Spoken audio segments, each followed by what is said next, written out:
पृथ्वीवर आलो की गणपती बाप्पा म्हणतात ते पृथ्वीवर आलो की गणपती बाप्पा म्हणतात ते पृथ्वीवर आलो की काल पवई येथे जी दुर्घटना झाली त्या दुर्घटनामध्ये एकाचा मृत्यू झाला।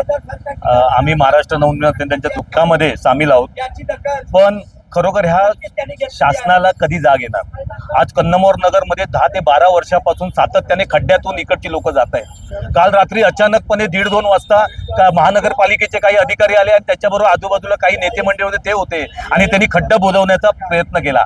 पण खड्डे हा आमचा विषय नाही आहे। आमचा विषय आहे जर 10-12 वर्ष अगोदरपासूनच जर रस्ते बनले नाहीत तर नव्याने रस्ते ह्या कन्नमोरला का मिळत नाहीयेत, हे आमची चेतावणी होती। हे आंदोलन म्हणजे आमची चेतावणी होती। ह्याच्यानंतर जर हे खड्डे बुजवले गेले नाहीत आणि नवा रस्ता जर झाला नाही तर महानगरपालिकेच्या अधिकाऱ्यांना इथे फिरणं आम्ही मुश्किल करून टाकू आणि त्यांच्या चेहऱ्यावर काळं बुजवून त्यांची धिंड काढू।